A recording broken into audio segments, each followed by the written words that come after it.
I'm Becky, I'm Sarah. and today we're doing something a little different. We are talking about our mock Printz list, which for people who don't know, that's an award given by the ALA for the best teen books. We're kind of obsessed with it. It's Yeah. basically like we said, like a fantasy football team, or kind of like people who like pick the Oscars. We pick Yeah. ALA Book Awards. And we live tweet each other. Not tweet. We text each other Like, throughout the whole yeah, we time. actually watched like the presentation of the awards, which And if we guess the right, if we choose the right one, we win. So we right, won the last 2 years. we did. And we have a blog where we have something that we call Mock Mondays, and every Monday we take turns making our mock list. So we're going to just share with you our picks so far for mock Printz. If you also have a fantasy football team book list, please put it in the comments because we might have missed the books and we need to read them so we can win. Especially now that the library's open, I'm finally ordering a whole bunch of books to read. So it'll be interesting.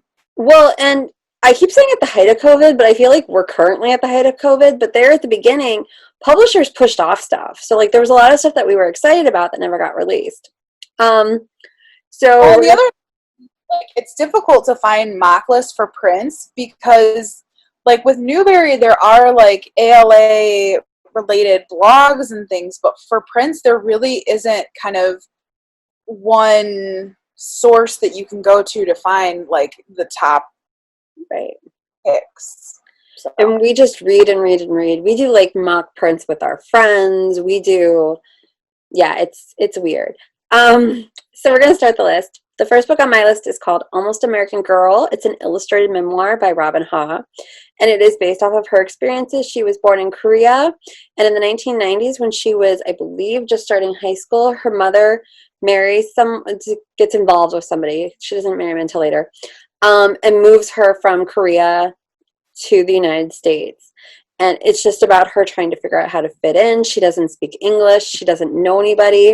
And it's just that experience. And it feels very Printz because of the fact that she's lost and it's a coming of age story. She's trying to figure out where she goes. She's trying to figure out what she fits in.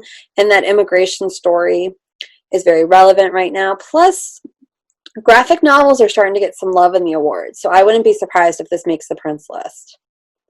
It also talks a lot about xenophobia, which is another very relevant thing that's happening right now.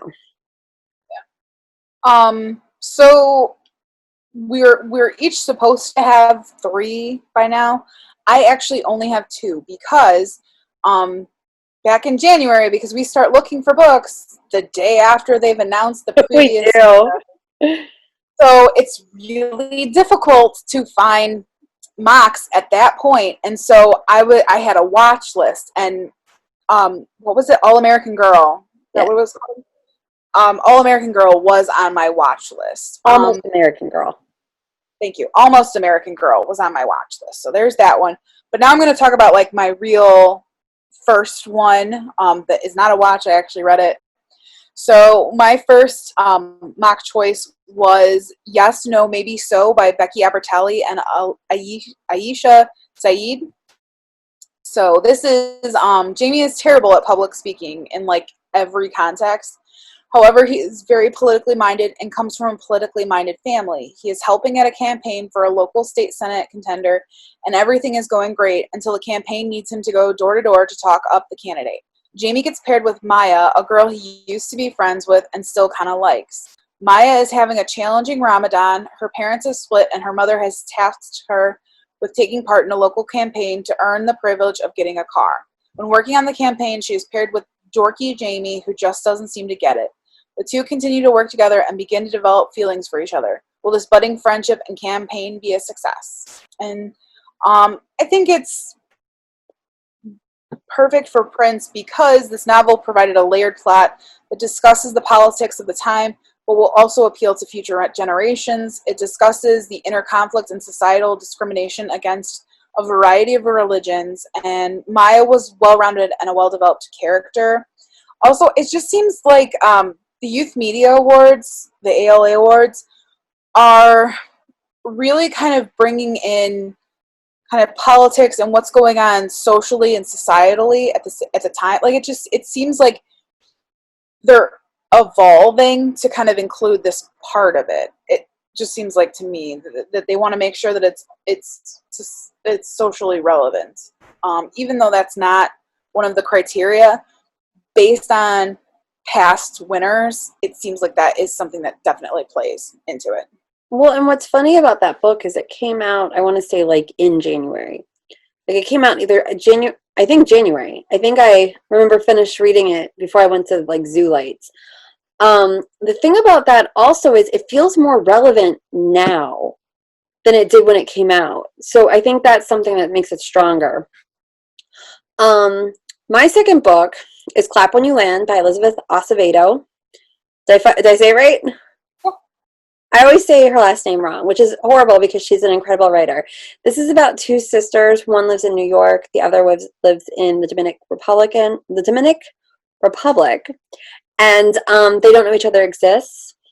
Their father dies in a plane crash, and basically it's about their life as it emerges from there on out and them connecting. It like fits so many Printz criteria. First of all, it's beautifully written. Her books, this one is written in verse. Sometimes she writes them in verse, sometimes she writes them in prose. Just rhythmic and lyrical and gorgeous. The formatting of the book is beautiful. It's also a lot about growing up and coming of age and figuring out about your past and figuring out where you're going. And those are just so themes that are so prevalent in the Printz winners. So I think it's going to make some list. Yeah, I definitely do too. Okay, so my last mock listing is They Went Left by Monica Hesse. This book is probably one of my favorites this year, and it definitely was one of the first ones that I was like, that is a mock Printz. Like, no bones about it. Halfway through, this needs to be on my mock Printz list. So basically, World War II has ended in Germany, and those still alive in the concentration camps have been liberated. While Zofia and those with her in the camps have their freedom back, they are trapped by the scars that the Nazi torturers have left behind. Zofia knows that most of her family is dead, but she fiercely believes that her younger brother is still alive. When she returns home in hopes of finding him, he isn't there. Zofia journeys across Europe in search of one boy from thousands. Her determination touches helpers along the journey. While she is focused on finding her brother, there are still many pieces of her past that she won't think about, and her brain's cracks make it hard for her to keep everything clear. The writing of this book was stellar. It works hand in hand with the plot. This is a gorgeous, haunting story that I'm still emotionally reeling from, even today. The writing and character development are such that these characters are still with me beyond the book. The unreliable narrator is one of the best I've seen so far. I was taken in by her truth with glimpses of reality throughout. Typically, I don't like unreliable narrators, but this author crafted a character that I couldn't walk away from. This novel deserves to show up many times during this award season. I love unreliable narrators, but it's so hard to get a good one. So, this one was awesome. I remember when you read it, like you were taken, you were smitten. My last book is Parachutes by Kelly Yang, who got a lot of buzz a couple years ago for the Newbery, which she did not make the Newbery list, but she won the Pacific. Oh, what is it? Islander? Is it Pacific Islander? That didn't sound right, but she was on that list for her book, her autobiographical first book, Front Desk. And this is about Claire, who lives in China, and she's not succeeding the way her parents want her academically. So they send her to the United States, which is why she's called a parachute, to basically get a leg up in school to possibly get into a better university. It's the Apollo Book Awards. I'm sorry, it's the what? Apollo, I think. Apollo? APALA. I think it's Asian Pacific something else. American Award for Literature. Okay. So Claire gets sent to this fancy school in Southern California. She meets Danny, whose family she's living with. Danny is is poor. Her mother is a maid, and basically they have Danny come live with them because they need the money. And Danny's dealing with some issues about sexual harassment at school, whereas Claire's there's trying to fit in and like what it means to be the wealthy kids in school. And so basically they just send this year together. This was Yang's first YA book. It raises a lot of discussions about immigration, about consent, about schools, about how students should be treated. I just think there's a lot of discussion there. It's an own voices book because it is based off of Yang's experiences, and it's a great book for me too with the themes. And so I just think I could see it ending up on a list. So that is where we are so far with our mock Printz. If you have a book that you think should make the Printz list that we didn't talk about, please add it to the comments, and we'll see you around. All right, bye.